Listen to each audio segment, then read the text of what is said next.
scan my audience. There's an audience. Are you guys all there? Quicker. All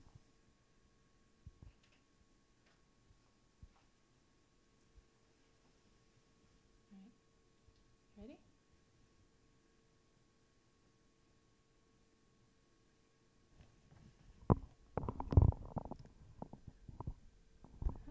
Good afternoon, fellow coworkers. I want to welcome you to today's in-service on DNR and advanced directives. I'm going to start off with a scenario. I want you to imagine standing in the emergency department waiting room with your loved ones, waiting to hear any news in regards to your father's condition. He was recently in a terrible car accident on his way home from work. All of a sudden, the doctor comes in the room and asks if anybody in the room with family knows your father's advanced directives or DNR wishes. The doctor then explains to the family that Dad isn't doing very well. He may not make it through the night, and he may need to know what to do if the father's heart stops beating. A rush of panic comes over you, and you think, we never discussed this with Dad. What would Dad want? What about Mom and my brother? They're in no shape to make this decision. Why do I have to make this decision? Families are asked to make these tough decisions every day. Today we're going to discuss a topic that I firmly believe in is called advanced directives and DNR, and I feel that we must make all healthcare institutions, starting with primary physicians, implement a universal mandatory advanced directive form. We're first going to discuss what a DNR and advanced directive means, then what can happen during a traumatic event if the DNR status has not been decided prior, and finally we're going to discover some solutions to make this terrible situation easier. Advanced directives can be complicated and are rarely discussed until you're dealing with the issue firsthand. An advanced directive tells the doctor what kind of care you would like to have if you become unable to make medical decisions for yourself. For example, if you are in a coma. A good advanced directive describes the kind of treatment you would want depending on how sick you are. For example, the directives would describe what type of care you would want if you had an illness that you're unlikely to recover from, or if you are permanently unconscious. They can be as detailed as feeding tube placement and ventilators, even describing how many days that you want the device in place. A DNR order is a request not to have CPR performed if your heart stops beating. CPR is very traumatic to the body, and depending on the circumstances is rarely successful. The CPR in a DNR is all relative to the advanced directive form and can be included. So now we'll talk about how you can get an advanced directive.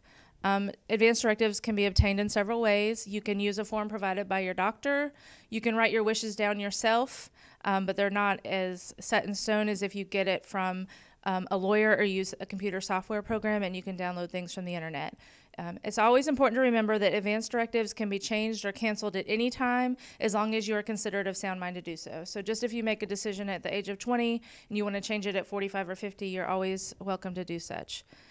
If an individual fails to have an advanced directive written or has not verbally told his loved ones his wishes, and the hospital staff will implement all necessary life-saving procedures. When a severely ill patient enters the ER, as a nurse, one of the first things that I want to know about a patient is their DNR status. If this status is not documented, then all life-saving techniques will be implemented if the patient's status is to change to life-threatening.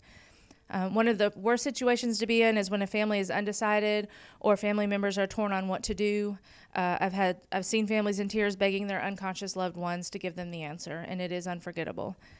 In my experience as a healthcare provider, I've seen many documents signed without regards to making certain that the individual who is signing it has the right to sign it or they have the knowledge behind it.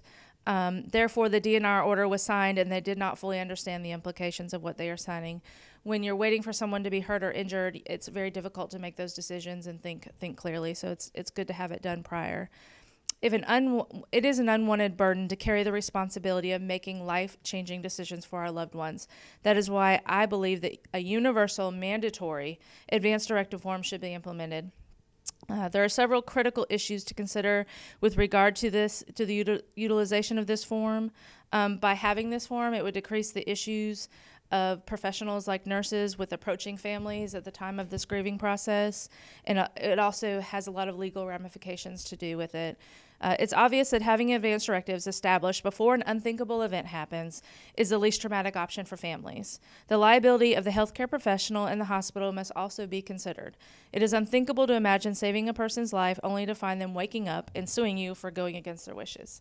Consider the family quarrels ending up in court, keeping loved ones on ventilators and feeding tubes for years. By having this universal form, the confusion can end. It would be universal among all healthcare providers, meaning if it was a hospital or a doctor's office or anywhere. A family member's death can be the most traumatic experience one may ever go through. By implementing this form, some of the worry can be eliminated and the grieving process can start. This takes the burden off of one or more family members and removes the guilt that they may carry. This can decrease confusion for healthcare providers and give patients the security knowing their wishes can be followed through. The agony of losing someone close to you can linger in your heart forever. This topic is not commonly talked about at the dinner table. Unfortunately, it's life. I would like to see a universal, mandatory advance directive form, including a person's DNR status, implemented for all individuals. I don't feel that anybody is too young to want this. I hope that I have planted a thought in each and every one of you today, and that you seek the information that you need to make an informed decision on your end-of-life care, whether it be traumatic or just of old age. Talk to this with someone close to you, and more importantly, you need to write it down. I met a woman last week who had fortunately spoke with her 27-year-old son when he came home from war about what sort of decisions he wanted about his end-of-life care. I found her to be heroic for following her wishes and letting him go.